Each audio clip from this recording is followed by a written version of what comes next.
Good evening, ladies and gentlemen. How are we doing this evening? Welcome to Thursday, the 30th of July. This is the next episode of the Muso to Muso Twitch interview podcast series. And it is so nice to see so many of you in the chat already, having a lovely time. Let's see who we've got already.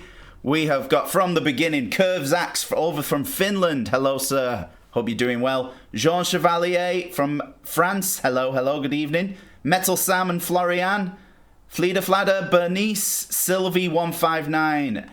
Excellent. Let There Be Rock is in the house. Yes, absolutely. Metal Sam, thank you for the subscription there. Nice one, buddy. Who else have we got? Sylvie, bonsoir. Bonsoir, how are you doing? You okay? Laden Crayfish, Mikey Mike. Alan Fletcher with another subscription. Thank you very much, everybody. Ben Crimson. Hello, buddy. Hope you're doing well. Welcome, everybody. Yes, it is the next episode of the Muso to Muso Twitch interview podcast. Very excited to bring this back. Got a lot to talk about. A lot has been happening over the last few weeks with myself and the special guest of this evening.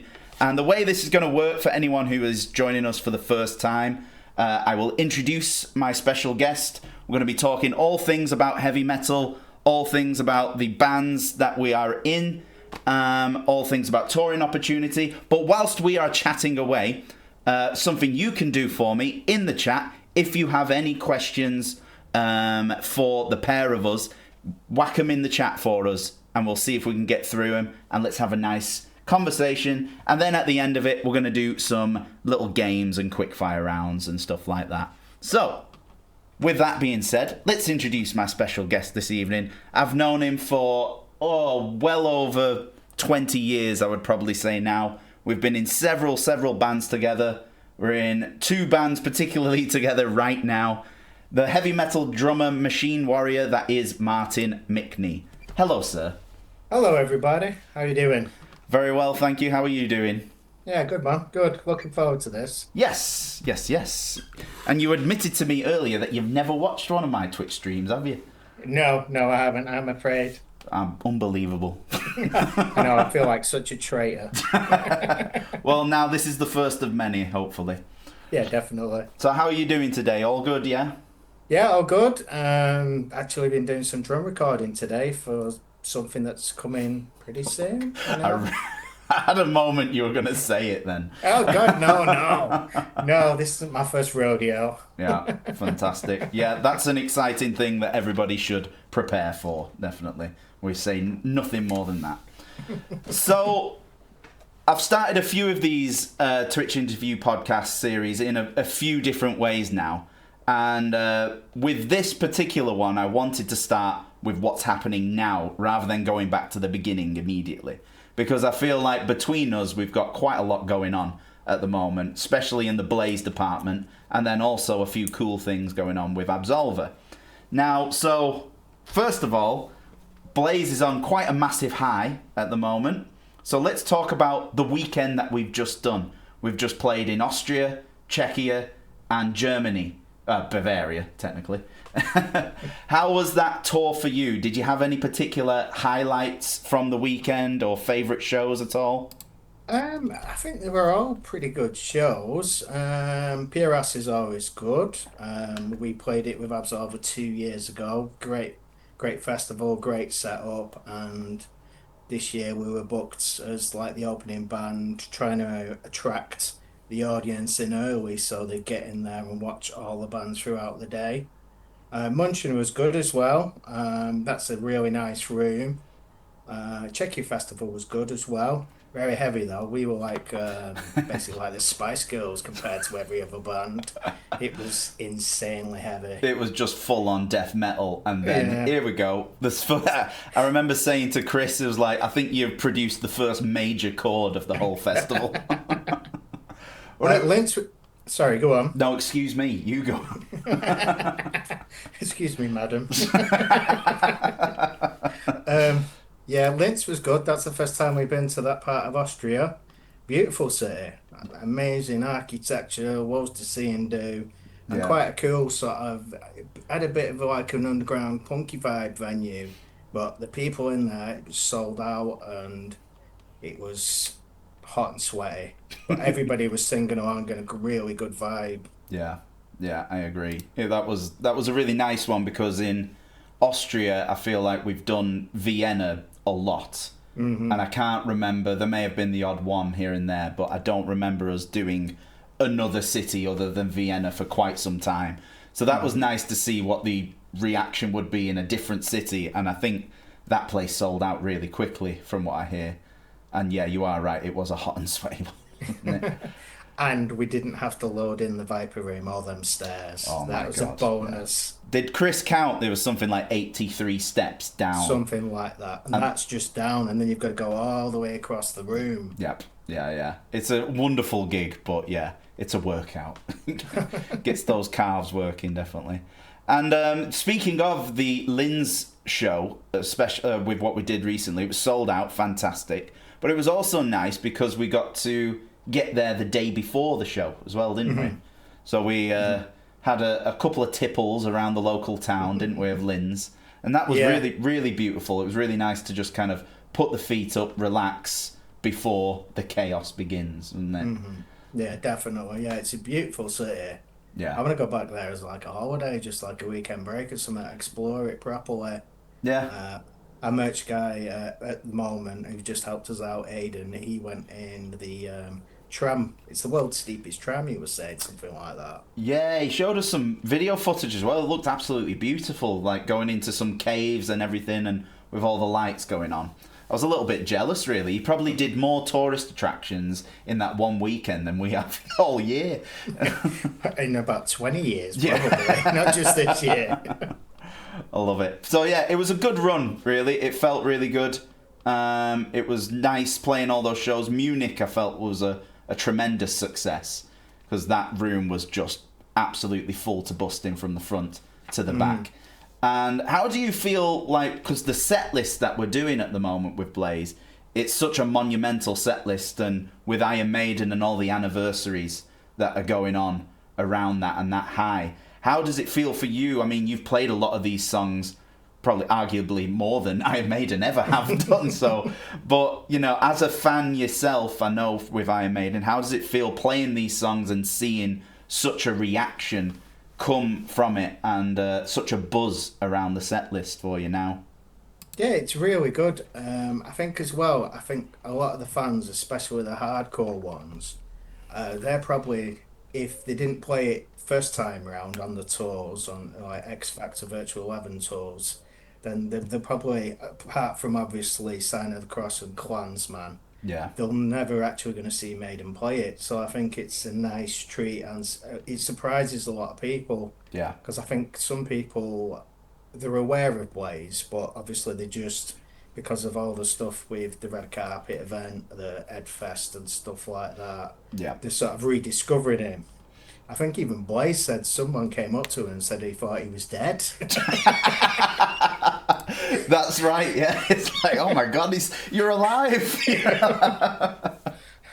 Oh, I love that. But yeah, I think it's really nice, you know, you can see it in Blaze really. I think he's very, very happy that this is kind of happening, and he's certainly getting a lot more recognition now than he has done probably ever since since he was in Maiden and everything. So it is really fantastic to see. We had some wonderful news recently as well. I mean, there's been news just every week, it seems. But we've just been announced to go back to Latin America and also a festival in Brazil, which I thought is fantastic for me. I've only done in the Blaze band that one tour of Brazil with you guys, and I remember those shows being remarkable, and that was about 7 years ago or something. However, you've had experience with Blaze going all around Brazil and Chile and all these other shows in Latin America. So how does it feel that we've now got a tour coming up again, going back to those places? Yeah, it's going to be great. First and second time we did it were absolutely amazing crowds. It's sort of like that Latin passion like you get with sort of the Greeks, the Spanish, and the Italian fans. Yeah. Especially the Greeks. They know all the words. They know how to sing along. Fair enough, so they're not always the best voices, but at least they're trying. Yeah. not looking forward to getting all my shots again. I need to speak to my doctor about that because yeah, there's quite a few for you, like yellow fever, dip fit, all that sort of stuff needs to be sorted. Yeah. Um, that I mean, some of the countries we did last time, it was absolutely amazing, such an eye opener. I played the highest capital city in the world, La Paz, when we did that in Bolivia. Wow. That was just getting off the plane, going up the ramp and just slowing down and thinking, "Oh my God, what's going on here?" Yeah. Is it It was right? Is it right with that show you had to have oxygen tanks on the side of the stage? yeah. Me with the oxygen tanks at the side of the drum riser, and like me and Blaze were taking it in turns to use it. Because you Wow. can imagine it's quite an intense set anyway, and obviously because I'm drumming, it's quite physical and stuff, and obviously Blaze singing, he's obviously doing a lot more breathing. Yeah. So when you're fighting, being starved of oxygen and fighting, it just was so weird, Yeah. I bet. just such a weird sensation. Yeah. Um, Did you have to take into consideration like, okay, don't go absolutely crazy because yeah, yeah, obviously I wasn't there for it, but maybe the other lads as well. Whenever you have those moments where we're jumping with the crowd, it's like maybe let's not do that here. yeah. No, it was definitely a factor. Like I said, as soon as you got off the plane, you felt it because Yeah. the airport's like at the top of the city, and you do actually go down into the main city itself. Mm. But even that doesn't make that much difference. Yeah. Wow. Well, that'll be interesting if we go back to somewhere like that again. Yeah, Definitely. and obviously there was the earthquake incident as well. Yes. Well, thank you. You've got me to my next point because so for people who don't know, like Blaze talks about Martin and sometimes introduces Martin as the man that doesn't even feel an earthquake happening when he's playing the drums or something like that. Because actually in their show of Kakimbo, there was an earthquake that was happening and you've always been taught not to stop Yeah, type of thing, yeah, isn't don't it? stop. No. Can you explain that, like how all that happened in your experience and like your feeling when you were just playing the drums and then everybody just started running away from you? Yeah, so basically I don't even think we're halfway through the set. And this venue was at sea level as well. Mm. Um, so it was a really high sort of stage on like it was almost on like stilts and wheels. So as I'm playing it, I just felt the actual stage and riser shaking, and I thought, oh, is it just because it's so high on tall legs, or have the brakes come off the wheels? Yeah. And I'm just carrying on playing, and it's shaking. And I thought, oh, maybe it's the fans getting into it and moving the shaking Yeah. the front of the stage. But then Blaze turned round and she's like, earthquake. And then I'm like, oh God, I better stop then. And then bits of the building falling off and stuff like that. It was absolutely mental experience. Um, then like the emergency tech system kicks in, everybody's phone going crazy, tsunami warning, get to high ground, and we're Yeah. at sea level. This venue is pretty much 200 yards from the ocean. Yeah. And wasn't your And hotel actually closer to the ocean as well? yes, it was. Yeah. So we had to get our driver at the time. We all got in the van that was we had, and we drove up. And Chris is like, he stopped, and he was like, "Keep going, keep drive higher, drive higher." It's like, yeah, I'll stop halfway up the mountain. It's like, oh yeah, we should be okay here. It's like, well, do you just want to go a bit further just to make sure? Yeah, all the like people's house alarms, car alarms, dogs were barking, Mm, power was off, so all the street lights in people's houses. So we ended up waiting, must have been half an hour, 40 minutes, yeah. just up this hill, just in a random place in Wow. Coquimbo. And it was, yeah, and then we got the all clear. Yeah. So we drove back down to the venue, and like I said, there was bits of the cement rendering and stone features were just all over the floor. And Jesus. it's like, right, well, everybody's gone home. We'll have to go back to the hotel then. That was such a surreal experience. Yeah. Yeah. Yeah. I And the bet. hotel was like a really tall, like almost like a tower block. And Mm, obviously, after an earthquake, there was aftershocks. I don't know if I was sharing a room with Chris. Maybe, maybe not. and he was not happy because obviously the tremors and stuff, and we're on like the 12th floor. It just you could feel stuff moving even though it was low Yeah. on the Richter scale. Well, for a bunch of Bury and Rochdale Haywood lads, it's a bit unheard of, isn't it? So Yeah, well, obviously, yeah. Never ever been an earthquake up until that point, and then obviously the tsunami warning was yeah, like the sort of cherry on top of the icing. yeah, Jesus, I can't imagine. So, having said that, how are you feeling about? Because I don't know if it's been announced yet, but let's face it, the Americans are announcing whatever they want when they want at the moment. No offense to you at all, because they're very excited. So there's a very strong possibility that we're going back to Kikimbo to play the show that never happened, really, or at least about 2 songs worth happened, or however many it is. So have you got any feelings about going back there at all? Is it because there's a lot of anticipation and excitement, but of course the reality of what happened. Well, at least I know what's going on this time because it's happened to me before. So if it does happen again, I'm out that building and running up that hill. Calm down, Stranger Things. The lovely Kate Bush. The lovely Kate Bush. Fantastic. Oh well, I'm looking forward to it. Hopefully I'll be the good luck charm for you that no earthquake will happen. And fingers crossed. And Aki, of course. So of course, yeah. We'll only be thanking ourselves. That won't be happening. Wonderful. So Oh, excuse me, Martin. Do you know that hype train I was telling you about earlier? Oh, yeah. It's just happened. Maz has just gifted 10 subscriptions to the channel.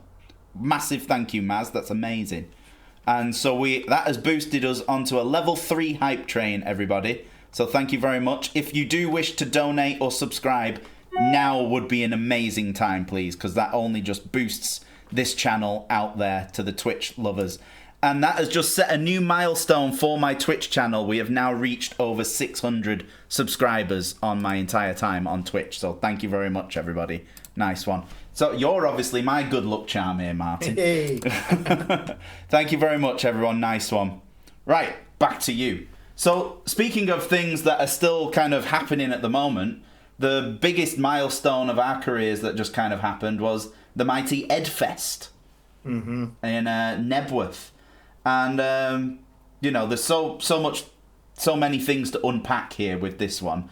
But one of the moments that stuck in my mind after we actually finished the set at Edfest, and I kind of knew how much it was like that gig kind of meant to you. You spoke about it very highly on the run up to it. But I remember you coming off stage, you know what I'm going to say, don't you? Coming off stage, going into the dressing room, and Chris and I were already in there. And you did the biggest Ric Flair woo I think I've ever heard. And I was like, well, you don't normally do that. I think he's happy, kind of thing. So what have you taken away from that experience of Edfest at Nebworth now? It was just such a fantastic day personally for me. I thought we all played very well. It was an amazing stage sound. The crowd reaction again was amazing because, like we've mentioned before, I don't think a lot of those people knew Blaze was still active, touring. Yeah. Obviously, Mr. Harris watching the whole set side stage, that was surreal as I'm playing away. And I look over to just where the monitor desk is and he's just stood there nodding along. Yeah. Like, that was just a bit like, what? It was a surreal moment, that. That was so surreal. Yeah, obviously, Nebworth's hallowed ground. It's such a bucket list for me. Just the amount of amazing artists that have played there. Some of mine and probably your heroes. Maybe not Led Zeppelin. Iron Maiden have played there, so yes, some of my heroes. Yeah. Queen have played there as well, so yeah. It certainly was one that belongs on the CV now, I think. Yeah. Yeah. I mean, the whole setup as well. I mean, it was so interesting after we did our sound check and just having a little walk about, looking at all the sort of stage props, memorabilia, a couple of Nicole's drums, all the like the X Factor. The X Factor Eddie was there, wasn't he? So, yes. Yeah. and then just all that was going on about it, and then walk into our dressing room and it's right in front of Nebworth Hall as well. Our container dressing room is Yeah. like right behind it is Nebworth House. Yeah. Yeah, yeah. No. And then obviously meeting and having a little chat with Mr. Harris later on. He invited us back for some barbecue and a couple of beers. That was weird. I didn't want to be a total fanboy, so I kept my experience. I didn't want to take up his time and get all weird, Yeah. basically. So I just said, "Hi, could I have a minute of your time? Could I take a selfie?" He said, "Yeah, not a problem." And he said, "You played very well." And I said, "Thank you. I'm going to leave you alone now."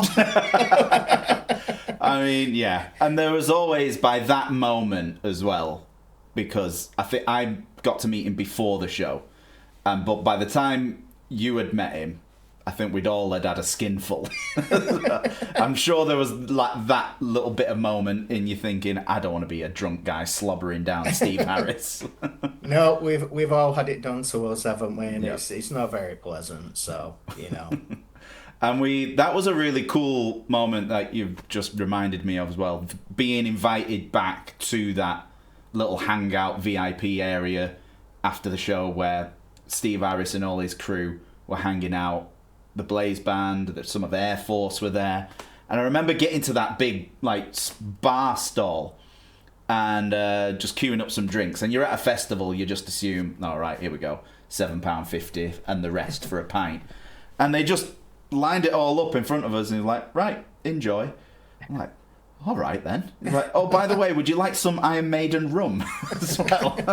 I'm like, yes I would, please. Thank you very much. Yeah, I was had that progressive lager that I think we got on the ride or someone brought it for us when we did Drogheda in Ireland when we did the tour over there. Yeah, I really the liked Maiden it. stuff. Yeah. Yeah, it wasn't it wasn't Trooper. It was called something else, wasn't it? Just Yeah, that I think Iron it's Maiden. called progressive lager or something Yeah. like that. No, that was all right. That I'll definitely have another 7 of them, please. Fantastic. Right then. Well, we've got a lot more stuff coming up with Blaze. Blaze is just like pretty much a packed, full-out year stuff. After we've got the weekend we just did in Europe, we're going out to Europe again. Festival season, a bunch of fly-out shows next month. Some shows the month after that, and then we've got the massive October tour, haven't we, in the UK, which is going to be very cool because it's the first time the UK are getting this proper full-on Iron Maiden set list. Have you got any? There's about 20 shows on that tour. Have you got any personal highlights or favourites that you're looking forward to going back to? Yeah, probably Glasgow's going to be absolutely insane, isn't it? Because that's sold out, and they're always crazy anyway there, and they always love it. Yeah. Um, Obviously, I got a soft spot for Newcastle as well. Yep. That's always a great show. I suppose later on in the year, there's the Underworld as well. I love that place. It's such a cool venue, Yeah. There's a even though it's a disco loadout. Oh you yeah. know, Well, yeah. hopefully But- not this time, but we'll see. It probably is Yeah. going to be, isn't it? There's a fun fact about that one. There's only about 30 tickets left for Underworld Oh, as wow. well. So Oh, that's great news. we're really, really close. We've never sold out Underworld, so that is again going to be a fantastic milestone for Blaze Bayley, I think. Yeah, definitely. And most of them, well, all of them, there isn't a most, all of them are selling really well, so it's fantastic. Kind of, again, after playing something as mega as Edfest in the UK and, just north of London, I think we're reaping those benefits, really, Oh aren't yeah, we? definitely. So it's going to be fantastic. Right, I'm just going to take a quick moment to address the chat, because it's going a little bit potty, in a good way, and then we're going to move on to some Absolva stuff for the evening. Talk a little bit of what's going on with there. But I've seen Crazy Mike's in the chat. Hello, dude. Evil Lager and Nitro, and he really enjoyed the Rime of the Ancient Rum. Wonderful. Aki's in the chat as well. Hello, Aki. How's it going, bud? Ethan from Worthing. You'll meet Ethan, actually. He's one of my bass students, and he saw us on the first time we played Worthing. Yeah. And he's such a diehard Blaze fan and become a very, very big Absolva fan as well. Hello, Sylvie from France. Hello. Curvesax, Aki, Maz. Thank you, love. Thank you for sending the 200 bits. Nice one. Lots of people in the chat. Nice one. If anyone has any questions for either of us, fire them in the chat. It could be about Absolva, Blaze, Fury UK, or anything else. Joe May. Good evening, Joe. Everyone's in the chat, pal. Right. Let's talk about Absolva. So, the biggest thing Absolva have got coming up very, very soon now, because we're approaching August, is our brand new live album, One Night in Mannheim, due to be released in September. So we're very close. So, talking about this, I want to know a little bit about what you think of that upcoming release and your thoughts about the particular venue we chose to record this CD at. Yeah, I mean, I'm really looking forward to people hearing it. I think it's going to be a fantastic representation of us as a band and what you kind of get for the live show. So maybe the people who are coming in on the back of the Blaze thing are just finding about Absolva for the first time. They're going to get, like, if they haven't seen us yet, it's going to be a great representation of what it's like to come and see us. Yeah. I mean, the albums are great and stuff like that, but there's always a little bit of extra dimension, I think, personally, with seeing us live. So I think it's going to help a lot of people. 7 Club Mannheim, that's a great place. The main man himself, Fish, I think they broke the mold when they made it. Yep.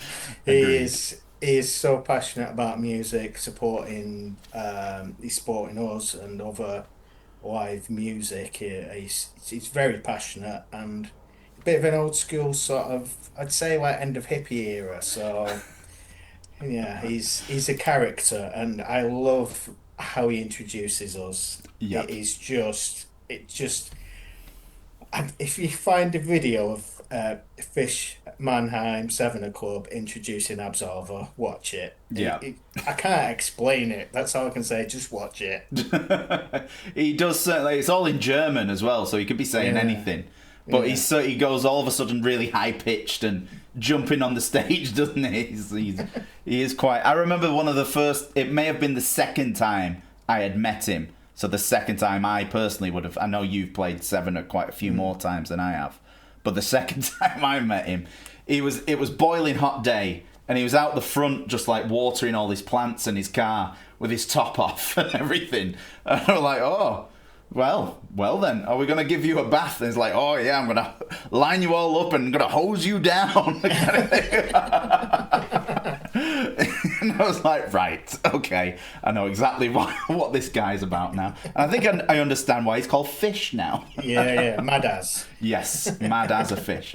Well, so we talked about this a little bit earlier, and I told you a little bit of a porky, I must admit, Martin, because you asked me about if any of the items have arrived yet for the pre-order. And I'd said, I kind of said no. But I did tell a lie, because one of the main items has actually arrived now. We've not told anyone, but the CD has now arrived. And because I almost gave it away, because you asked me, as like, oh yeah, has the test pressings arrived? And I was like, oh yeah, the test pressings arrived for the vinyl. And then I was like, oh, I'm really happy, because the artwork... and I'm like, oh wait, there's no artwork on a test pressings. But yeah, this is, long story short, this is my first job at doing the artwork design for an Absolva CD. And I was really bricking it a little bit. But it has arrived now, and everything looks the way it should look. The pages are in the right order. Oh no. Yeah. You know what that's like. I've known Boss like ask you to look at a Blaze CD or something. Yeah. And you've got to put like page 1 and page 8 together type thing. And that, there's nothing worse. But yeah, it looks really nice. It's like I've got all this cool stuff. Oh god. So we've got some like nice little Polaroids of the 7 Club. The original Justice poster from the gig that we did as well. And those are the actual tickets that we've done It's almost like it's on a green screen, this, isn't it? Yeah, it looks very cool. It's sweet, isn't it? I got some of your drumsticks on there and all. Nice. So yeah, I was very, very pleased. So the CD has officially arrived now. So now we're just waiting. The vinyl should be arriving in the next couple of weeks. The T-shirts should be arriving in the next couple of weeks. The stickers, the posters. There's going to be a signing session, I'm afraid, Martin. Get that signature and that little bearded face ready. So. I know, all them years ago, I should have thought about it, really. It takes me twice as long to sign as anybody else. You've gone so far, though, now. I can't change it now, can I? I liked the one, whenever you sign Never a Good Day to Die, and because there's the moon there, and you always draw a face and a beard on the moon. Oh, why not? I don't have to draw a circle then. There you go. Yeah, saves you precious time. If we ever do this one again, it's like, there you go. We've got a nice big moon there for you. Or maybe in the Absolva, because it's... Oh, yeah. Just straighten them. Oh, look at that. The camera moved as I pointed. Yeah, I've been teaching Luke some stuff about Zoom, and he's really enjoyed it. And there may be some wackiness coming up later. I'm so glad you said wackiness. Yeah. Yeah, and if I look extra smooth today, there's some makeup features on this Zoom and all. So yes, if anybody fancies getting their hands on this, go check out absolva.com on the web shop. Pre-orders are available now. And yeah, they are coming very, very soon. It should be, hopefully, well, it will be. If all goes to plan, all the things are arriving now. September, we'll be sending them out to you. So, very exciting. So, let me look at my cheat sheet. Where are we up to now?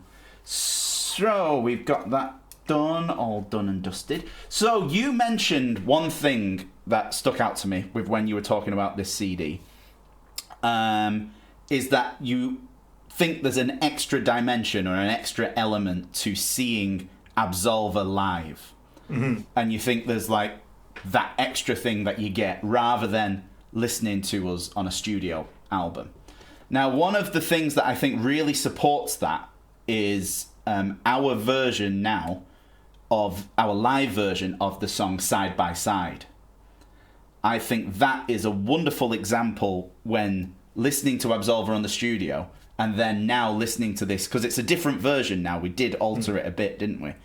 Yeah. So, and that is on this CD, and that's the first version of that song that that's going to be on this CD. So that's really, really cool. How do you enjoy doing things like that? And I think it was Chris that originally came up with, I think there's a different version we can do live to give this the set list almost some like light and shade about it. Do you enjoy doing those things? Are they like welcome challenges for you as a musician and us as a band? Yeah, definitely. I mean, obviously, certain songs just seem to grow organically playing them live. So there's obviously some element of that. As you said, it's a bit of light and shade. It's not like a drop in the set, but it does bring it down to something different. Then obviously when it kicks in, then it's back to normal, shall we say, whatever normal is. Yeah, absolutely. And I personally feel like Side by Side, among other songs, that's kind of become a song that lives in the set list permanently now. Yeah. Especially this arrangement of it. Definitely. I think it works. And it's just obviously something a little bit different, isn't it, to what else we do in the set? So we've got songs that start off like a bit more sort of clean or a bit of a different tempo, but it's sort of like the vocal harmonies and stuff, and obviously you sing, you're like the main vocal on that start point on that song. Yeah. And then there's the back and forth between you and Chris. So again, that's something else that's a bit different. Yeah, I agree. And that happens, very rarely. I think we did it on No Tomorrow a couple of times, Reflection, and now Side by Side. So, yeah, I agree. It's nice having that. I almost compare it to like something like Nuno Betancourt and Gary Sharon would do, or Miles. Oh, did that I heard happen? that. Did that happen Yep, in I your heard the ears? pop. Yep. We've still got volume. I don't know what the pop is. Give us a thumbs up in the chat if you've still got volume, because we just had a small earthquake. Let's not mention that. A small earthquake in Bury. Okay, we're getting thumbs up. That's good. Bringing on to the next point as well, with Absolva. So that's the main thing we've got going on this year. We haven't got any live shows as of yet. And that is mainly on purpose, really, because Blaze has had such a monumental year. But also because we know what's coming up for Absolva next year. And we have started announcing a few shows and advertising the fact that it is Absolva's 15-year anniversary, which is a very, very wonderful milestone. And we've been planning a few nice things for the set list. Is there ever a moment like when you almost go back down in memory lane and you think, oh my God, this is 15 years of this band now? And of course, you and I have been playing together even before then with Fury UK. But with such a milestone such as 15 years, do you ever kind of think, retrace your steps a little bit and go from album to album? Because even that in itself, for you, you've played on so many albums since then. There's been 7 studio albums with Absolva. Now that's the third. This is going to be the third live album. And then that's not mentioning all of the Blaze Bayley studio work you've done, which is, I think, 5 studio albums and 3 live albums again, potentially. Maybe even more. Live albums with Blaze. There's France, there's Czech. Prague, yes. Damage Strange, Different and Live. Different, yeah. So 4. So yeah, that's quite a lot of albums and everything. So in your experience in those 15 years, how does that feel, having that kind of a milestone for... Let's talk about Absolva just for the second. Have it 15 years of Absolva. I mean, sometimes I don't know how to word this. Sometimes I don't think about it like that. Sometimes it's not looking back, it's looking forward, like what's next, what's coming up next. Obviously, the live album's the next thing, and I'm thinking, well, surely there's going to be another studio album soon, or so the same possibly with Blaze. Is it going to be a studio album? Is it going to be a live album? What's coming up next? Am I going to have to put my sort of drum writing hat on and think, okay, right, get like we have done in the past, I get like a demo thing, and obviously I've got to learn the song, I've got to learn the structure of the song, then I've got to think about drum parts, what to put where. But obviously it's a great achievement just having such a massive back catalogue of studio and live albums. Yeah. There's not many people sort of our level, maybe who's actually done as much work that we have on live and studio albums. Yeah, I think you're right, because we have just been a constant workhorse for those last 15 years and more. Because, with the studio albums, I did count them up earlier. It was a question later for the Fury UK side of things, but it seems relevant now. Because you got to throw in the Salvation EP, the VR album, and A Way of Life by Fury UK. Then you throw in all those 7 studio albums with Absolva, the 3 live albums we did, and then the 5 studio albums with Blaze, and the 4 live albums with Blaze. It's insane, really, if you count all them up within that 18 years, I guess it would be something. It's quite something. And the Dave Evans as well me God. as well. Forgot about that. Throw that in there. It's quite a bit of touring in there and all. There's a few, of course, yeah. There's probably a good... I don't think it's optimistic to say at least 1,000 gigs. Could be more, I don't know. Obviously, thinking the tour supports we did, as well as like the headline stuff across both of 3-4 bands. Yeah. Jesus. Yeah, so you think, and like this year, it'd been a busy year.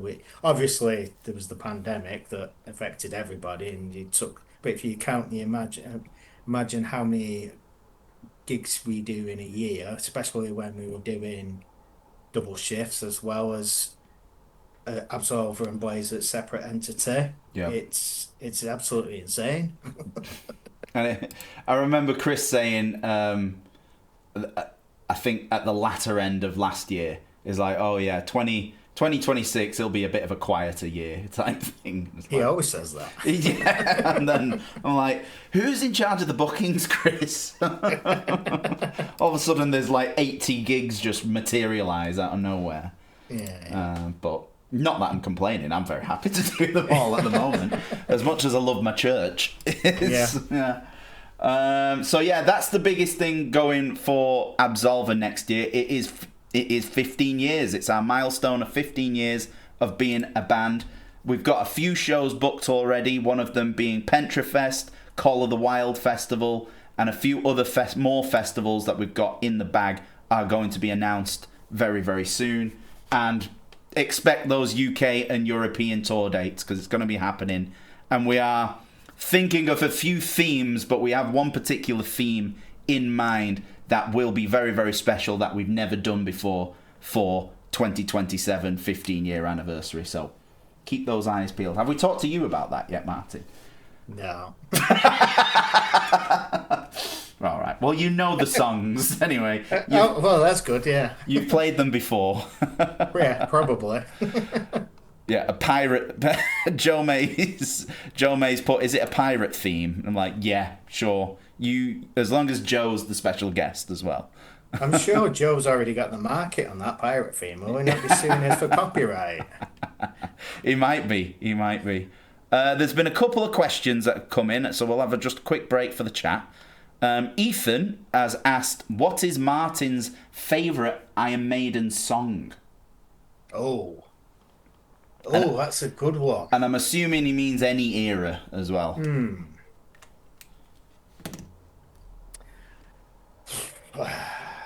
No, it's probably gonna be Rime of the Ancient Mariner today, but Yeah. that does change from day to day. Yep. So, but yeah, at the moment, because obviously there's so many great songs across all three eras. It's a strong choice. Three singers, yeah. I think Rhyme's a good choice. That's a solid choice. And it's just a bit interesting, and it's got a bit of everything. Really, it could be about 3 or 4 different songs in one. Yeah. And I think it. Sorry, go on. No, excuse me. Excuse me, madam. After you, this is your interview. Yeah, I think as well it shows what Maiden can do and what they do best as well. That all those different styles and the 3 or 4 different songs in one song. Yeah. And they like a long song as well. They do like a good epic, don't they? Yeah. But that one's like, if you put all the epics, like I've had this conversation with a few people. If Iron Maiden made a set list purely on the epic songs from each album, so it's like, okay, you can only have Hallowed Be Thy Name, Fear of the Dark, Rime the Ancient Mariner, Seventh Son of a Seventh Son type of thing, and then you choose your favourite out of them. Rime of the Ancient Mariner is probably at least in the top 3, I think. Yeah, really. Yeah, definitely that, and obviously Seventh Son as well. Yeah, they're both very, very strong contenders. So Ethan, I hope that answered your question a little bit. We had another question that I've just zoomed away from. Where's it gone? Son of a gun. Let me find Ethan's question again, and then I'll be able to see it. I'm sure it was from Curves Out. Oh, here we go. So will you be selling those Absolva live albums on the September Mannheim Blaze show? Probably, yes. That's a very, very strong possibility. It'll be there at the That makes so much sense, actually. I've only just realised what he's asked me. We've got to be done. Will you be there? Because you're in Finland, aren't you? You're going to make special effort to come to that one. Yeah, that makes so much sense. I've got it right here. I'll come and sell this one CD. Yeah, no, unless somebody tells me why it's a bad idea, we will have the new Absolva Mannheim CDs at the Sevener show for the Blaze show in September. It's when it's released, isn't it? Yeah, why not? Yeah. If the boss is watching this and he's got his head in his hands, then maybe. We had another question. This is from Crazy Mike. He says, can you ask Martin, what is your favourite Captain Planet episode? Well, pretty much the same, really. You know, some sort of disaster, some evil corporation are trying to take over, and then Captain Planet comes along with his helpers and saves the world. And then gives us a nice life advice on how to recycle or be good to the planet. I've never watched this before, so now... It's a private joke, I think, between me and Mike. He used to shout Captain Planet at me. Oh, I see. He's been silly. Right, next question. Oh, this is a good one from Joe May, and I think you'll like it. It's an Irish question. Okay. Murphy's or Beamish?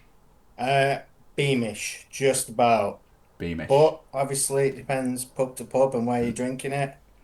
If you're in Limerick, Cork, somewhere like that, then they're both more popular than the Guinness itself. But obviously Guinness is more popular all over the world. But if you get a decent pint of Beamish and Murphy's, can't go wrong. You're more in that boat, aren't you? I like all three of them. Like, yeah. Like, if we came off stage and somebody handed you a pint of either one, I would be like, yeah, thank you very much. But I don't know whether it's just the stereotype in me. I've always gravitated towards Guinness. Oh, it's just they've got like a bit more advertising power, obviously, like in sort of 80s and 90s, that you could get in the UK especially, you could get all three on draft, but obviously the Guinness sort of cornered the market basically and just pumped advertising and pumped it into pubs and stuff like that. Yeah, it was pumped a little pun there, was it? It wasn't intentional. I love it. Then there was one more.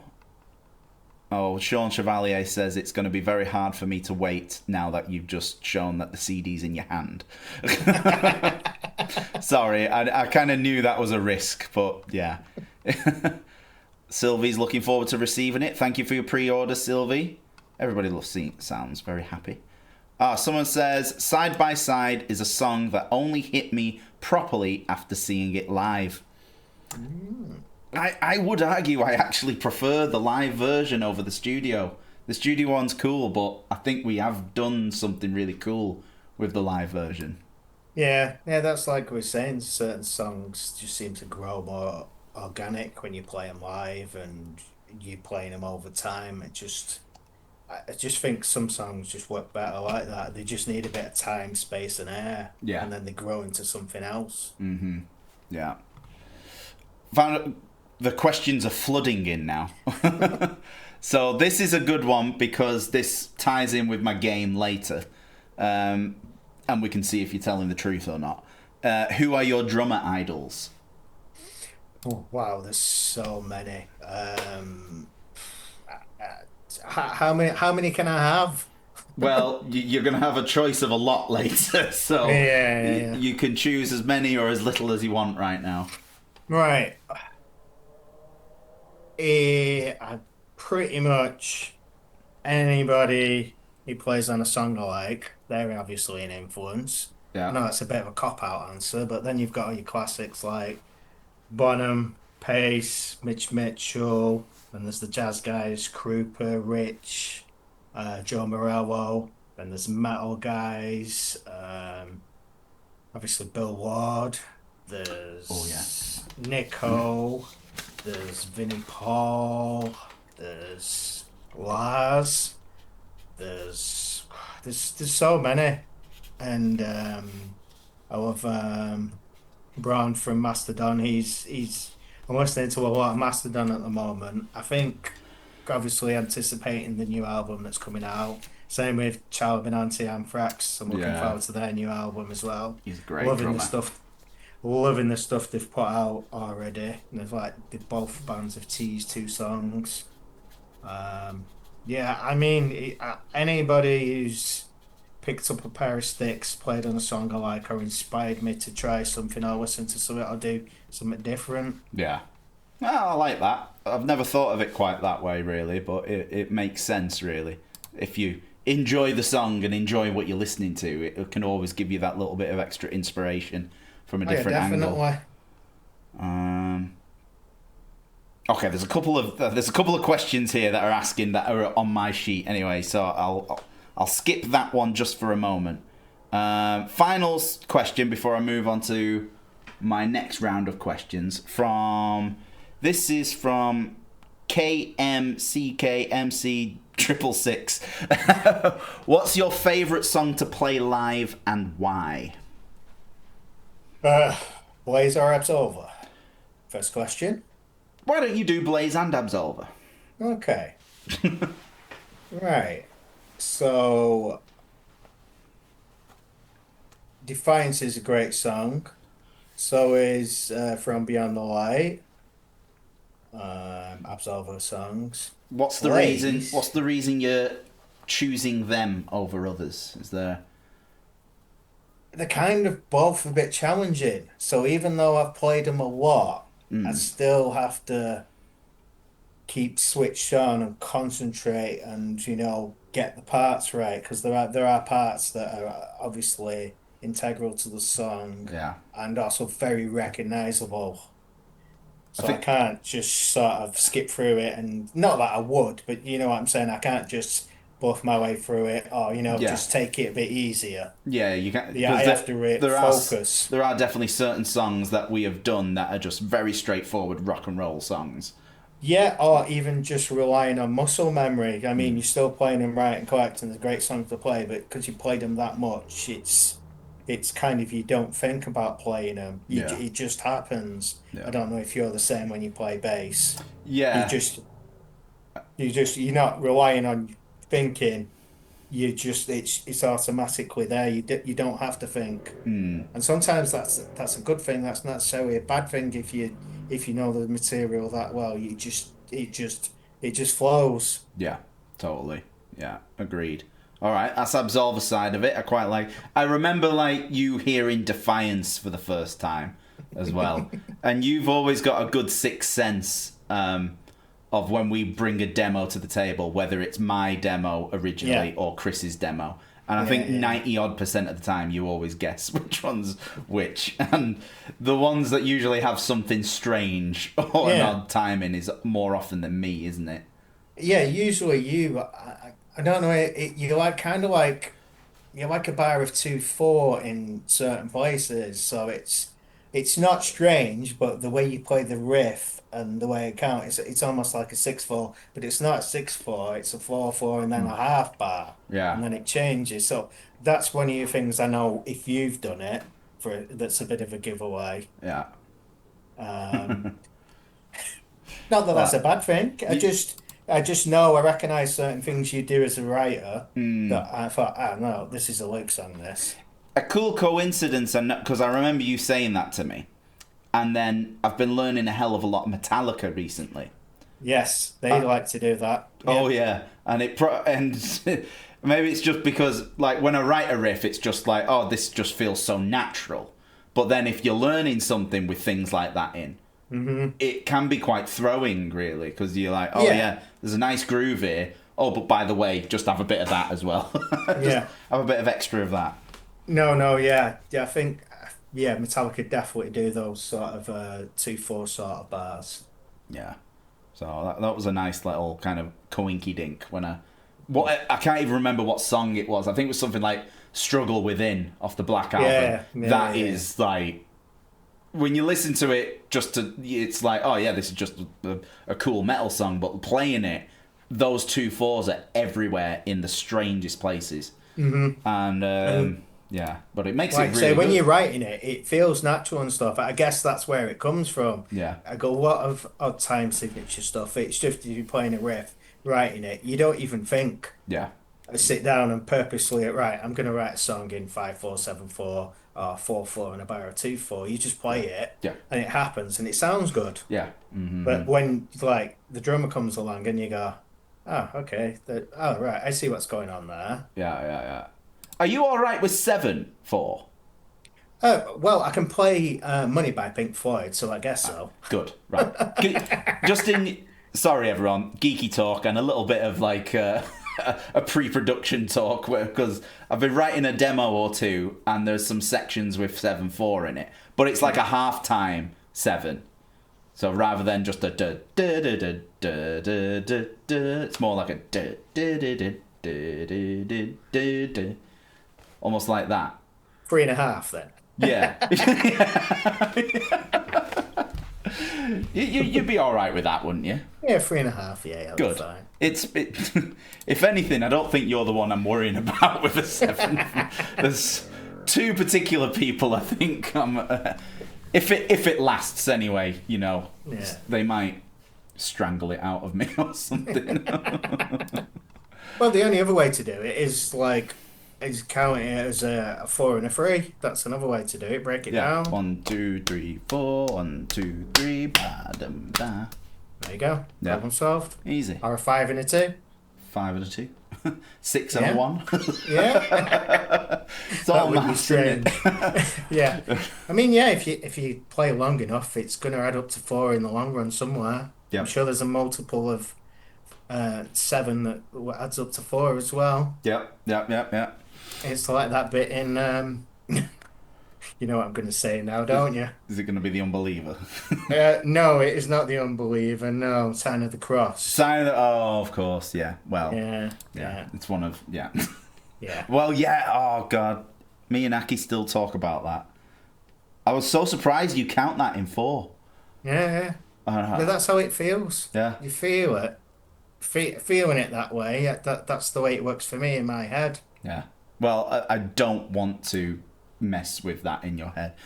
Aki's just piped up. He's like, no, it doesn't. It does. No, we're whatever we're doing now, it works. He's 4 for 4 now. In fact, yeah, it's Yeah. good. We're in 4-4 now. Oh, yeah, what for? I love it. Fantastic. Right, we'll move on to my next little segment in some of the questions I've prepared. So let's go back to the beginning, actually, now. So we've done everything that is happening right now. But I want to know how Martin Mcnee picked up his first pair of drumsticks. Well, officially, I started playing at the age of 14 in high school. I think it was the first year we all got a sheet of paper asking if we could learn an instrument, what would you like to learn? So I was thinking and thinking, I may have wanted to play saxophone maybe, but then I thought, no, drums are cool. So that was what I initially put down. So that would have been 11 or 12. And then obviously with the school system, they have to free up spaces for people to have lessons. So when I was 14, then they said, right, yeah, you want to play drums? Here you go. Yeah.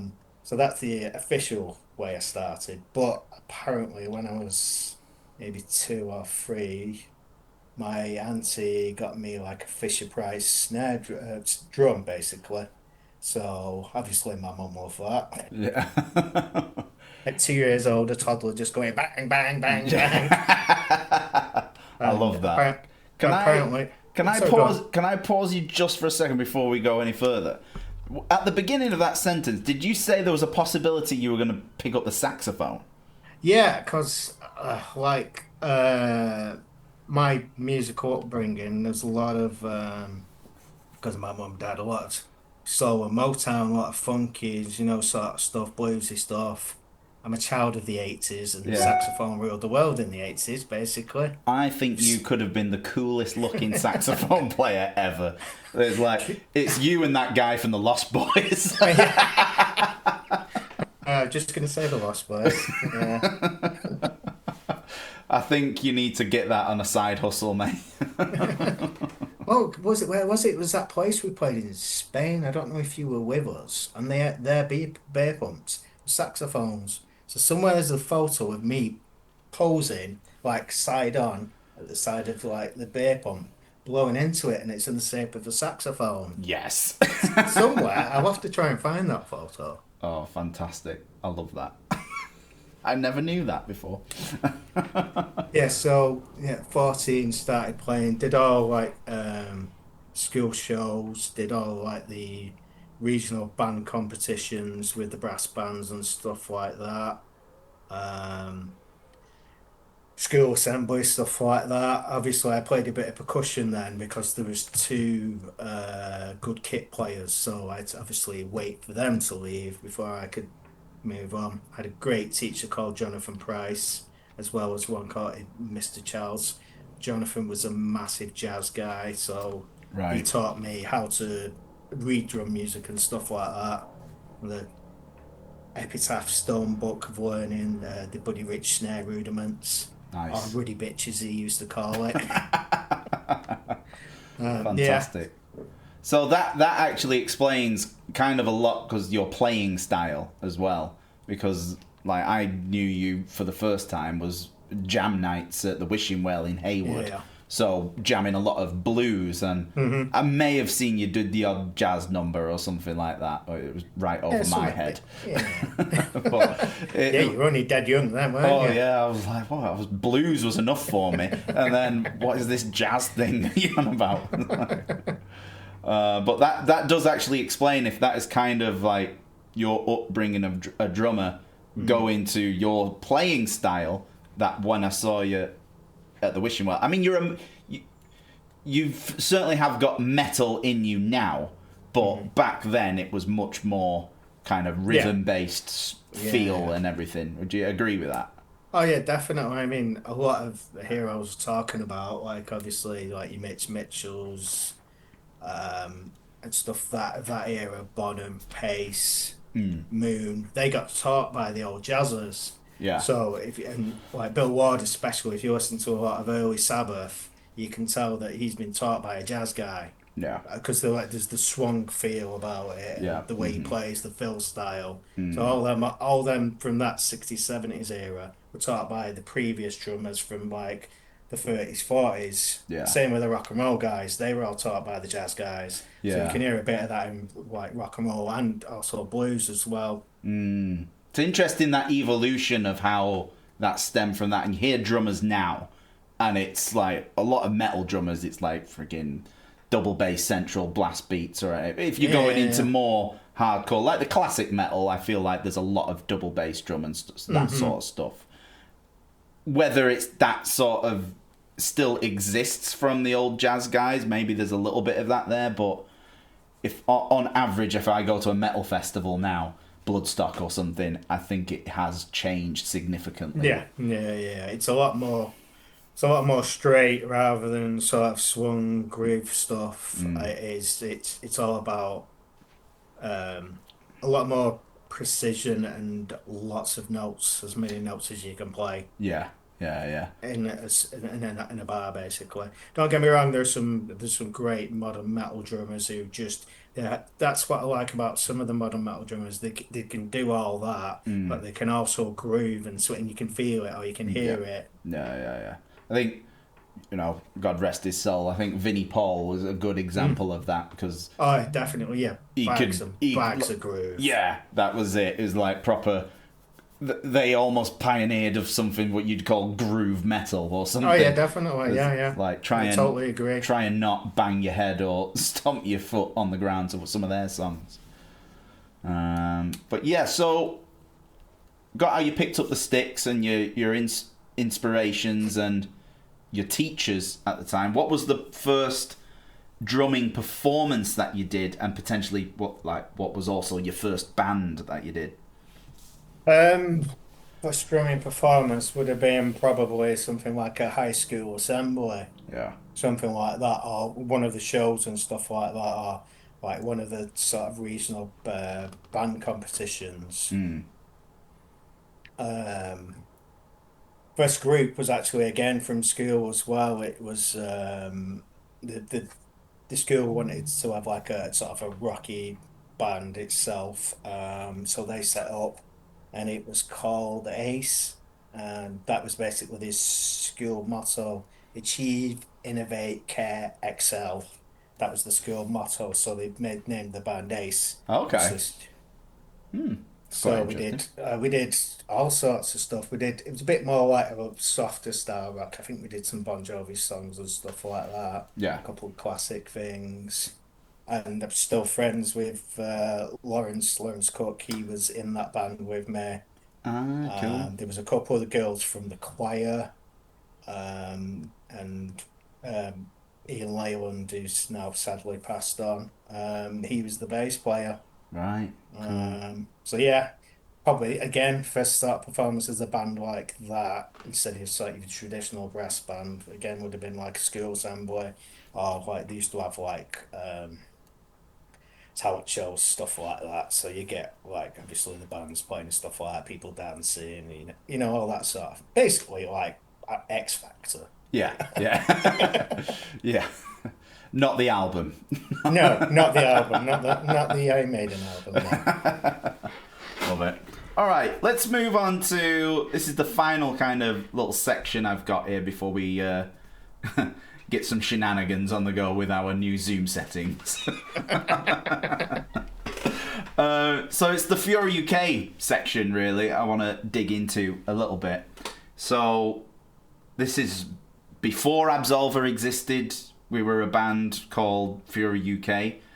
But even before I was in the band, before you were in the band, Chris was had a various lineups beforehand from his high school days, and then he basically all of his band members left at the time. I mean, it was only a 3-piece, so 2 band members left, and then he was on the hunt for a bass player and a drummer, and he kind of already knew which drummer he wanted to pick, and it was obviously you. And because we went to the place I mentioned earlier, the Wishing Well pub in Haywood, which you would do a lot of. You were the house drummer there, right? Yeah, I wasn't originally. There was a few other guys that did it, but I think I eventually become the house drummer then. So I'd supply the drum kit and stuff like that. And if anybody came in, Yeah. they wanted to play with me. I'm not blowing my own trumpet. There But was some other good drummers, but for some reason they all wanted to sort of play with me. Maybe because I could do the different styles and I knew so many songs. yeah, Because obviously playing with my other band after August, we did all the pub scene, the local pub scene, so all around the northwest playing pubs, even like working men's clubs, stuff like that. yeah. Yeah. Hey, you're very good at improvising as well, so I can imagine even if there's a song you're not 100% on, you've got the eye contact and you'll be like, Yeah, I yeah. could probably get through this. So, Yeah, that again, that comes from like doing jam nights for so long and obviously doing pub scenes and stuff like that because you never know yeah, what's going to happen. People, even though it's a set classic song, people will still play it in their own different way, or yeah. it's strange. Or But if a that mistake just, happens or a guitar yeah, cable's out or something, yeah, yeah. yeah. We've lots of experience of that playing with certain people that we play with. So what was the what was the what was the point that then how was the interaction then of Chris and me dad probably, or at Yeah. least Chris asking you to do the Fury UK job?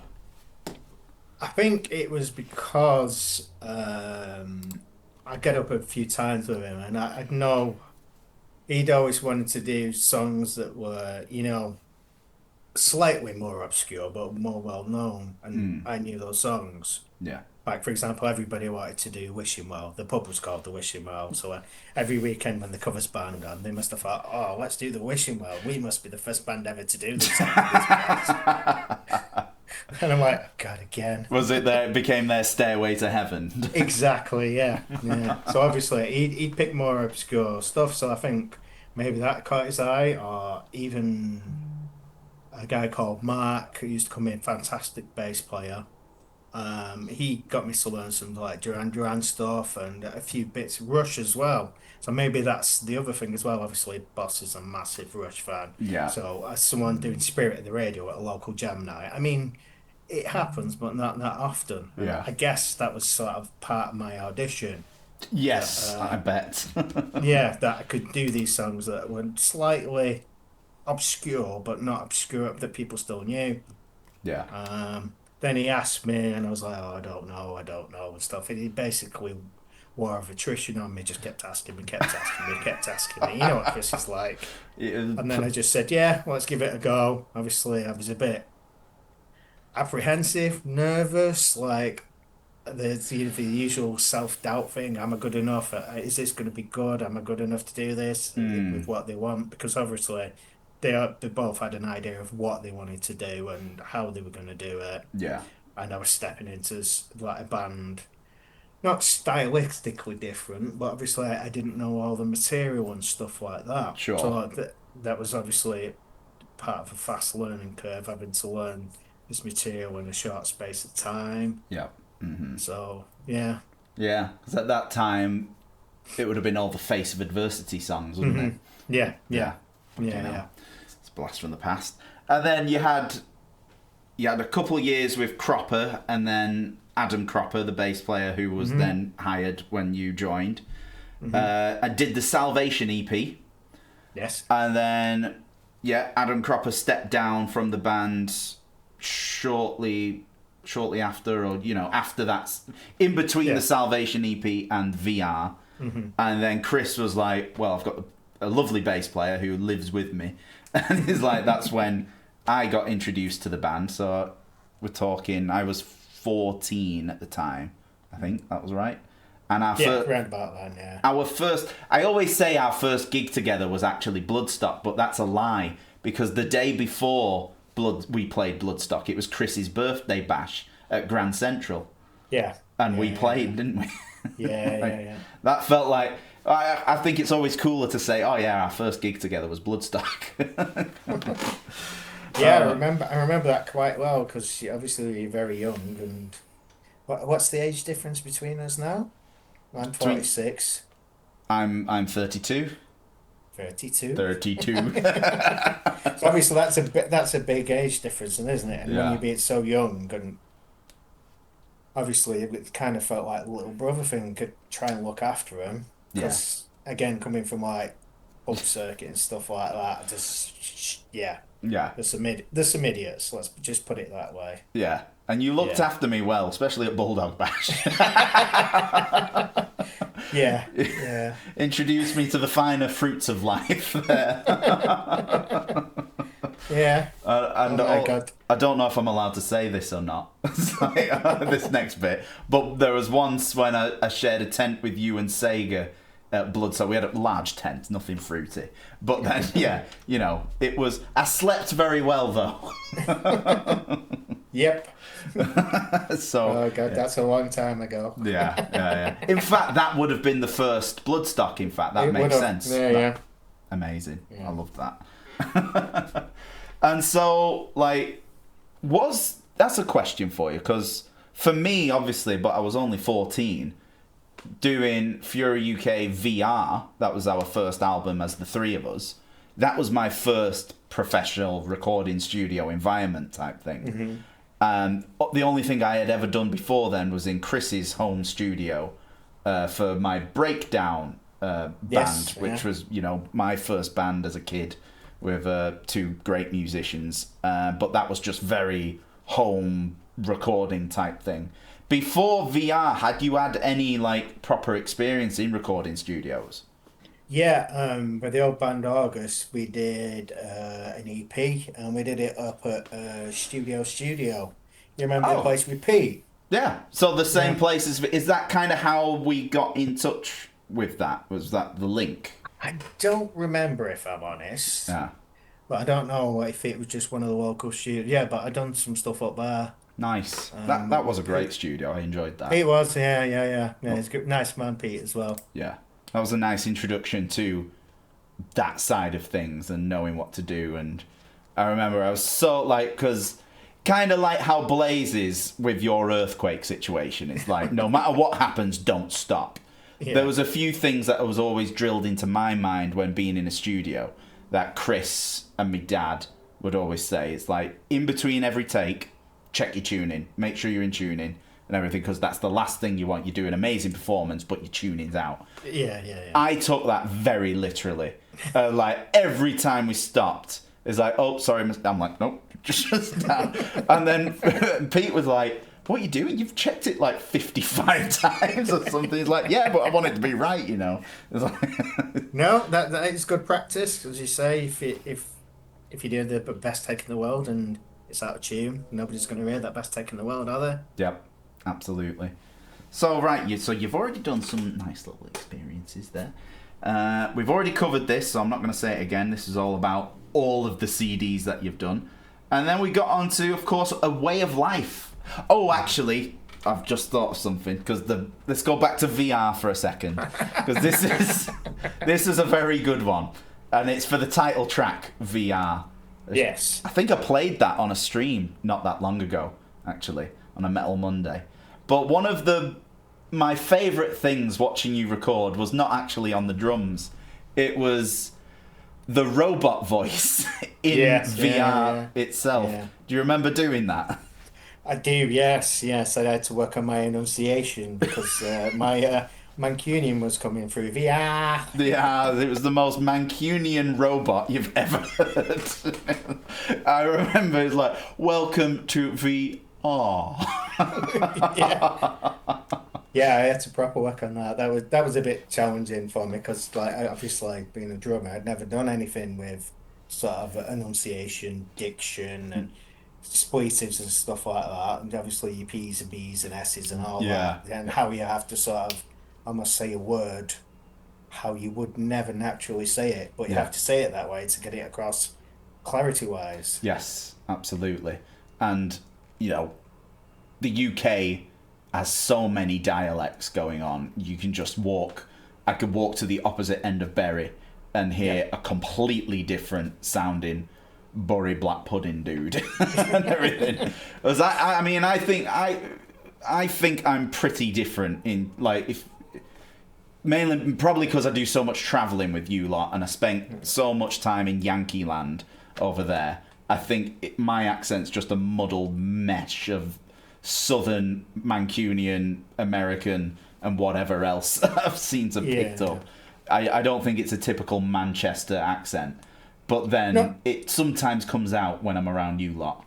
Well, I think that's the thing, isn't it? Obviously, I find that, obviously, if we're doing stuff, I have to speak slower because nobody ever understands me anywhere in the world. I am wondering if, like, Zoom, after this interview, Zoom has now integrated some captions for the viewers, because we've got a European fan base here.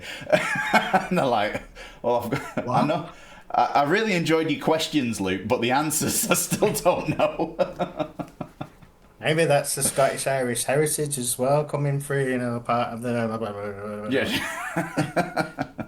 Could be something like that. But yeah, it's funny sometimes. And I'll just say something and it's like, what? I'm sorry, excuse me. Yeah. Alan Fletcher's just piped up. He said, nobody understood what I was saying in Belgium. I spoke way too quickly. Like, it's a lot of practice as well we've done, because we've been going there for so long, and it's like, we must speak very slowly and clearly. And that's actually a really good Blazeism as well. It is actually, yeah. He's got a lot of isms, but that is the best, because nobody really gets a better response when he's over the microphone addressing the audience. Everybody understands what he's saying. And I feel like Chris took that on board very well. Yeah. Being a front man. But yeah. I don't know how we got onto that, but yeah. It was because of the VR and VR. VR. That's it. But no, it was good times though, Fury UK, and of course it stopped all because it was my fault and everything. But yeah, but at the time it was your favourite band, and it was like such a once in a lifetime opportunity, and you went with our blessings. Yeah. And we always said if it ever happened to any of the other of us, we'd all say the same thing. Yeah. It would have been so selfish of us to say no, wouldn't it? Realistically, you've got this massive opportunity to tour the world, Yeah. which you did. Yeah. Did. You did. Certainly did. And now Didn't. we're doing it together. Yeah. Do you... So, that in itself, really, that's a conversation, really. So, because I left Fury UK to go join Iced Earth for X amount of time, you and Chris were then left with a small dilemma, and which you then chose to be like, actually, we're sodding the name off, and we're not going to invite another bass player, we're going to invite a bass player and a guitarist, which ended up obviously being Aki and Dan Bate at the time. Now, 15 years on, how do you feel about that decision now, just thinking hindsight's always 2020? Do you think it was the correct decision, changing and having that evolution into Absolva? Yeah, definitely. I mean, we always, people didn't understand the name, especially in Europe and stuff like that. They were wondering why we were called Fury UK. Yeah. Was it sort of a political thing, motivational thing? It's not a cult. Was it? It's not a cult. Yeah. But yeah, I think so. The name change was good, and obviously, Chris wanted to do something different. He'd done that with Fury K. What's the point in going over it again? Because obviously, you were by that time that was the second bass player, third for Chris, Yeah. second for me, obviously. So why not do something different and get another guitarist in as well? Yeah. Because a lot of the bands we all love all do twin lead stuff. Yeah. Lizzie being like number one, obviously Maiden. I know technically there's three of them, but Yeah. The twin lead stuff, anyway. Yeah. Isn't it? So obviously obviously we all love that music. So yeah, that made sense and stuff. And obviously it's a fresh start.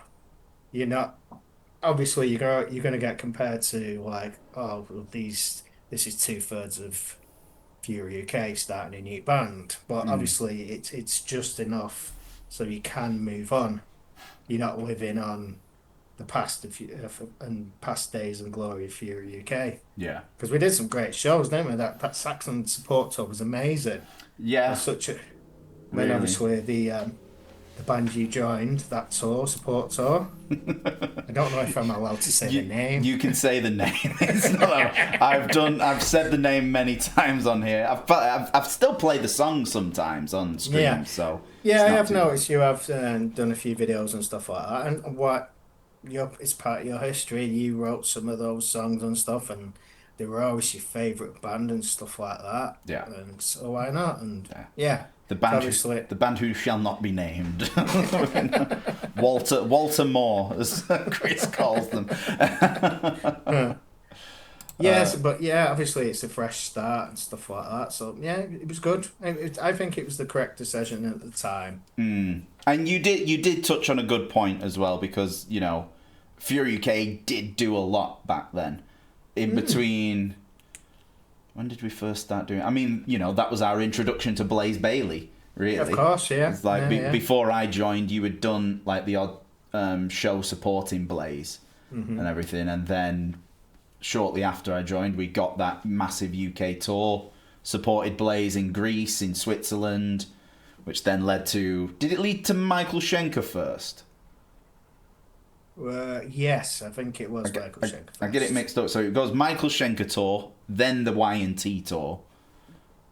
Yeah, I think so. Yeah. I think it was that way. It's one of those way rounds. I think You're it is that asking the way. wrong person. I can't remember anything. I'm an old man. Chris, Yeah. can you send me the day sheets for... And Y&T onto the Saxon tour, and then onto the Iced Earth tour, and then that's where everything went wrong. Not wrong, just different. Just different. Just different. Yeah, they're ruined. Well, brilliant, lovely. I love that. Anything before... Right now, we'll move on to the quickfire round. However, Okay. Is there anything you'd like to just quickly say to our audience, or mention anything that we haven't mentioned already? Oh, all else I would say about the early days is growing up in such a diverse musical household as well. Obviously, the music I listened to that there was always on in the background, like stuff my mum and dad liked was obviously like soul, northern soul, and Motown, Queen, Bad Company, Free. My dad, John Denver, and stuff like that. Lots of David Bowie. So I think that's helped with my playing as well. My more different side of because I like a lot of different styles of music as well. You know my music taste. I like some right strange stuff, don't I? Oh, why? If you want to keep me awake or asleep, depending on how I see it, yeah, it works. Yeah, very diverse, and obviously grandparents as well, like Patsy Cline, Kenny Rogers, and then like there's pipe bands and stuff like that from the Scottish side, Yeah. and then like Tommy Steele. So I think that has really helped me as well. Just the amount of diverse music that's always been going on in my life. Yeah. Another one as well, War of the World soundtrack. Yeah. We had that on Gatefold, and the artwork of that album just absolutely fascinated me. Yeah. I remember you putting that on in the van once. I don't think it was the first time I ever heard it, but I never paid attention to it as much as I did when you're trapped in the van. Yeah, it's yeah. like, well, there's no... This is Trapped. Like, My music traps you, does it? Yeah. Is that how you feel? well, given the choice of that, I'm going to speak freely here because you know my feelings towards the band Primus. Going seeing them soon. I'm sure it'll be fantastic For me. for you. For me. I just don't. I appreciate their musicianship and the playing and everything, but the songs just go right over my head. So if I had a choice of War of the Worlds or that, War of the Worlds wins every day. So, Yeah. but that's such a trip though. War of the Worlds. It's like that is a what's the word? That is a journey. That is like one hell of a musical journey you go on, and I think that really fascinated me. And I love the opening segue; is just fantastic on that. So, Well, Phil Lynott was on that album, wasn't he? yes, he was. Yes, you're right. So there you go. Maybe it's my stereotype towards Ireland again. Yeah. Me and Sarah, my wife, went to watch it live at the Co-op, and it was Jeff Wayne conducting it. It was amazing. It was really good. You know, just something different musical wise. Yeah. No, that's fantastic. Wonderful. Well, thank you very much, Martin. Thank you for joining. But we're not quite finished yet. Shall we get geared up? Yeah. Oh, are we doing this? Yeah, well, I'm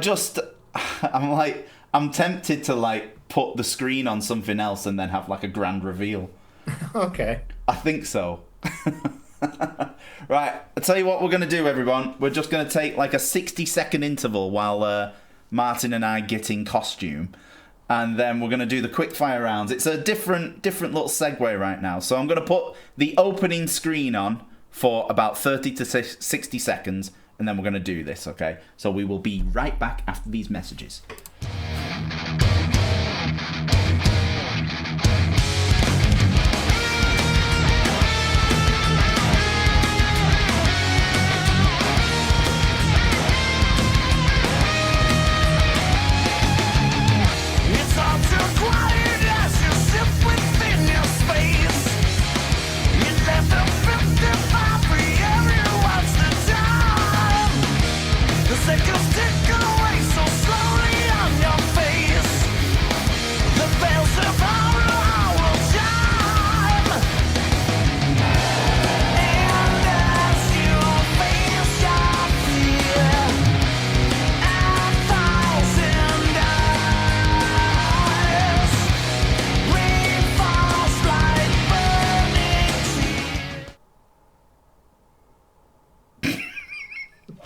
I can't even say anything yet.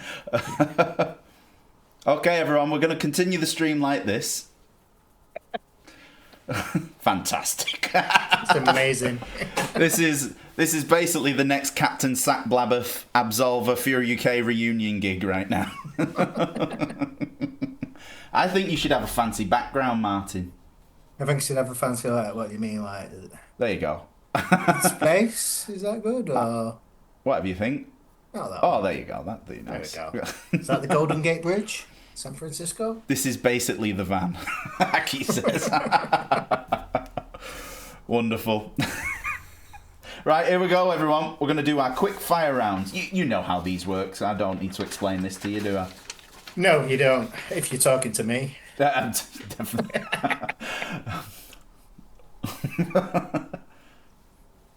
It's good, this, isn't it? It follows your head.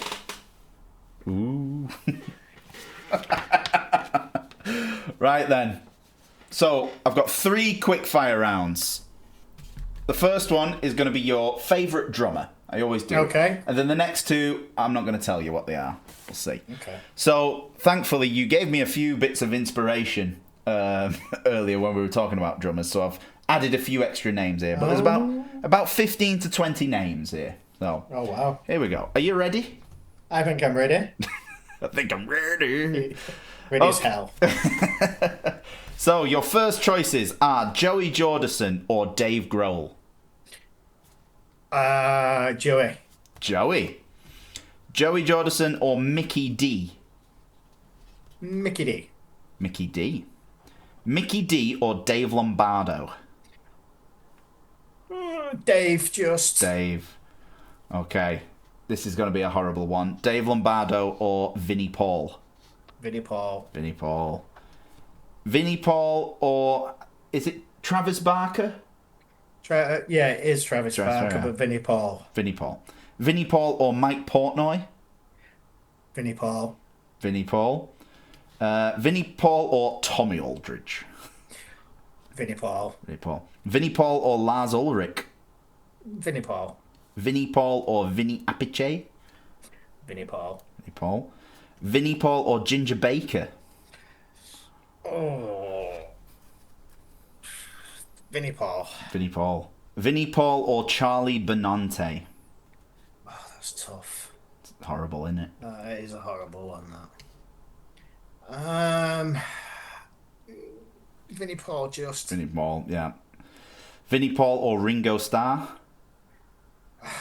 That's a tough one because I love Ringo, and he's such an underrated drummer. What he did musically, the Beatles won't be the Beatles without him. Yeah. So for his influence, I think I'm going to have to go Ringo. Oh, mixing it up. There we go. Right. These next ones, I don't think you're going to be very happy with me. So, Ringo Starr or Chad Smith? I do like Chad.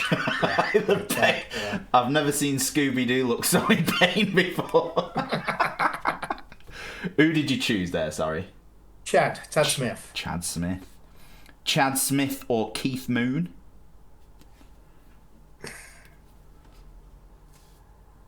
Chad Smith. Chad Smith. Oh, Chad Smith or John Bonham? Bonham. Right. I'm really sorry for what I'm about to do to you for these last 2, Martin. Let me guess. Bonham or Ward has got to be one of them. Yes, we'll go that order. Okay, so John Bonham or Bill Ward? Bill Ward. Whoa. Just. Any guesses on who my last drummer's going to be now? They're going to be Mitch Mitchell. No, but we'll go for that. Bill Ward. Okay. My last one is going to be Bill Ward or Neil Peart. That's just horrible, isn't it? Yeah, especially coming from a raccoon. Yeah, but I thought you were a panda. Or am I a panda? I don't really know. You're a panda. Somebody. Yeah. Is it a panda? Okay. I think it's a panda. Yeah. You can pick the panda if you want, if you struggle. Oh. Can you get back pandas in the... Oh, Neil Peart. Neil Peart for the win. Just. Tricky, that, isn't it? I might have a costume change per thing. I have. Let's have a look. Hello. Hi. It's me all along. Who What's was that this? masked man? What's this do? Tiger, maybe? Tiger. Yeah, we'll do that. Why not? What's this? Let's change the background for a moment. Neil Peart or Martin Mcnee, Alan Fletcher says. Who's giving... Neil Oh, yeah, we'll have that. Right, you ready for your next one? Yes. Wonderful. Favourite movie franchise? Oh, movie franchise. Yes, you like a good franchise, don't you? Yeah, especially with hotels. I've got a set bunch here, but some more might come to me whilst we're doing this. Okay. Are you ready? Yes. Marvellous. Here we go. We've got Harry Potter or Fast and Furious. To be honest, neither. Go on, choose one. Fast and Furious. Yeah, it's about family. Fast and Furious or Jurassic Park? Jurassic Park. Yeah, that's an easy. Yeah, you got to start them off, relative. Jurassic Park or The Matrix? Matrix. Matrix or The Hunger Games? Matrix. Matrix or Indiana Jones? Indiana Jones all day long. Oh. Ooh, I'm very curious what your answer's going to be here, because I know you're feeling towards this. Indiana Jones or The Evil Dead? Evil Dead. Yeah. Have you watched the new one? No, not yet. It's just come out in cinema. Evil Dead Burn, it's called. Yeah, no, I've seen some trailers, but I've not watched it yet. But I've heard things say it's the sickest one yet. So I'm very intrigued. Cool. So, The Evil Dead or Lord of the Rings? Oh, God.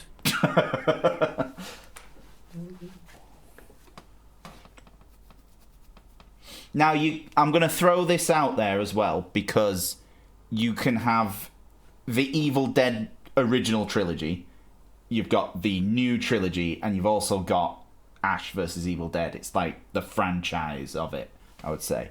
And I think you could go as far to say Lord of the Rings and The Hobbit and all that.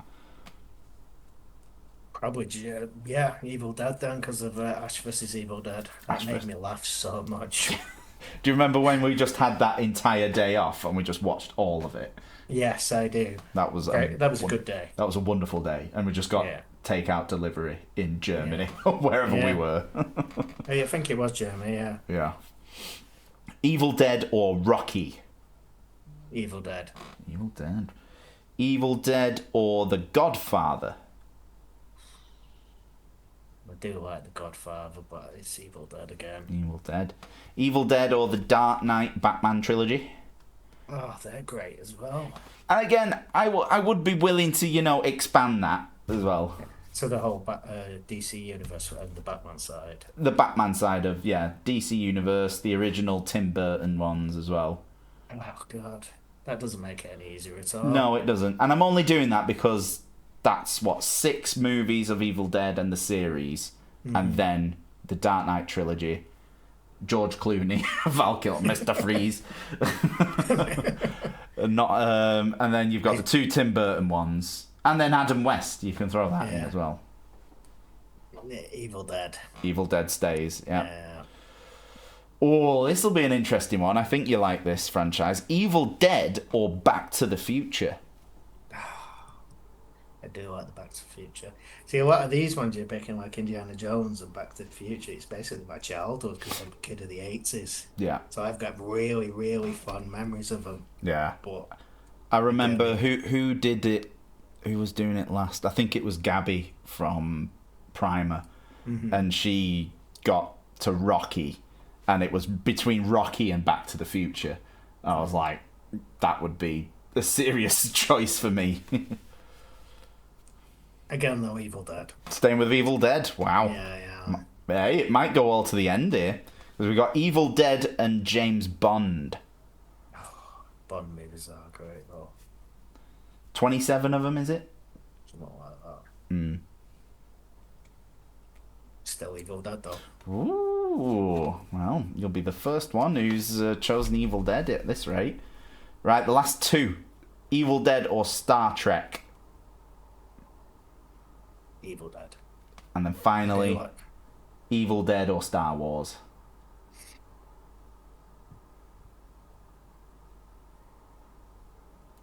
I think I'm going to have to go Evil Dead. Evil Dead. Yeah. Yes. I pretty much loved everything you've mentioned, but I've just got such a fondness for the Evil Dead, the trilogy, Bruce Campbell's concept of it, even the ones he brought after the modern ones. I thought that Evil Dead Rise it kind of pleasantly surprised me. Yes, I agree. Because I was sometimes with them sort of franchises where they try to freshen it up and make it more modern. Mm-hmm. It doesn't work. Sorry. I'm just trying to mix it up a bit. Got a parrot. Oh. Where do you get the parrot from? Oh, there we go.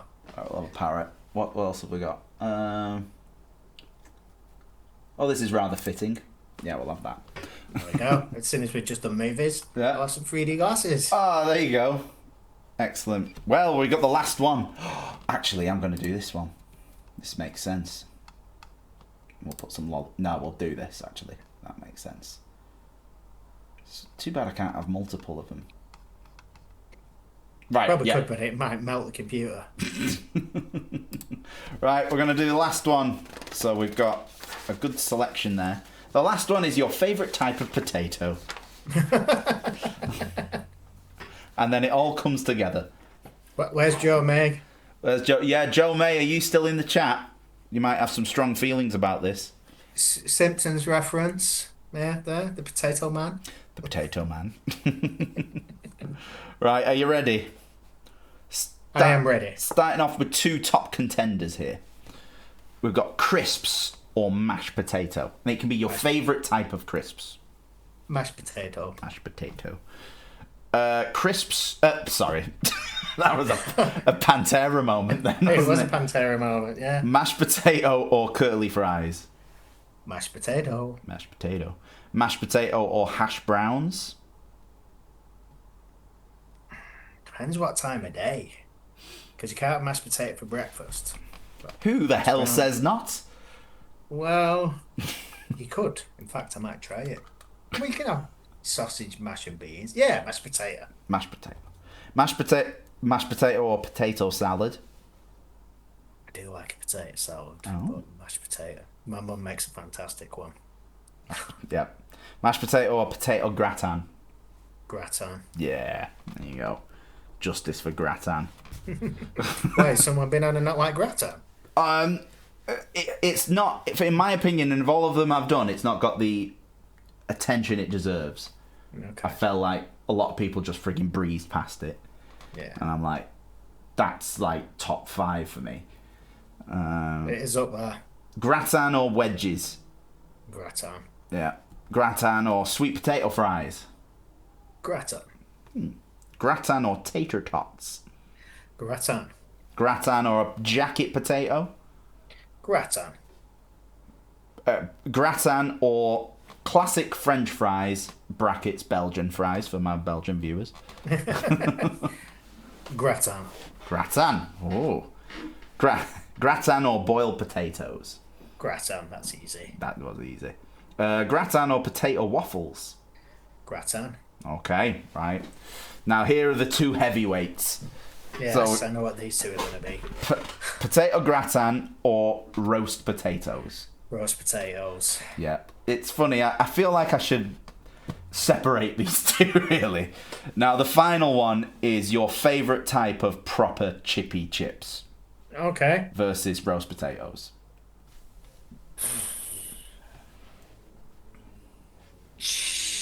Roast potatoes. Sorry. That was excellent. Roast potato for the win, then. Roast potato for the win. Right. Marvellous. There you go. Well, you have just involuntarily designed your perfect date night as well. Okay. So it's you, Neil Peart, God rest his soul, watching The Evil Dead, eating roast potatoes. That sounds fantastic. It's a good date night, isn't it? Yeah. I think, if I remember correctly, Gabby's was her, Rob Halford, watching James Bond eating proper chippy chips. Yeah, sounds good. Sounds good. It's a good date night as well. Well, thank you very much for that, Martin. No worries. Right, let me stop the circus here. Yeah, I'm going to say, do we have to continue? Looking like this. Get rid of the lollipops. Get rid of that. There we go. I'm back in the room. There you go. Excellent. Well, yes, thank you very much for being my guest today, Martin. And the next No worries, it's episode been an absolute pleasure. Muso to Muso. Yeah. And we'll be seeing each other in about, what, 2 weeks? 2 weeks, 2.5 weeks, yeah. Yeah, back out on the road with Blaze. Let's give a little shout out to everybody in the chat. Thank you very much for being with us tonight. Let's have a look at our leaderboard as well before we sod off. So yes, Martin, this is another bit that I've not mentioned as well. So you're like, what leaderboard? What, we're playing golf or something now? You're a tiger. So whoever gifts a subscription or does a donation is automatically entered into this week's leaderboard and everything. It's just a nice little thing to do at the end of it. I might start giving out some prizes or something. I was just going to ask, did they win a prize? No. Maybe soon. Maybe soon. But maybe I should start doing that, like, because I do some raffles. Maybe the new Absolva CD might be in one of those raffles soon. Ooh. That could be good, couldn't it? What an idea. Special. I can't wait for August now. But anyway, top leaderboards right now. Our top weekly gifters, we have a top one of Maz and a Maz with 10 gift subscriptions, which he gifted today. So thank you so much, Maz, if you're still in the chat. Thank you very much for the support. And we've got a top 6 in our top weekly cheerers. We've got, in 6th place, we've got Laden Crayfish, Crazy Mike there. And then in 5th place, we've got Cop T N. Thank you very much. Sylvie in 4th place. And then our top 3, we've got Metal Sam with 50, Alan Fletcher with 500, and then Maz again with 600 because she's just donated another 100. Thank you very much, everyone. Very, very much appreciated. But yes, thank you for tuning in to this final stream of July.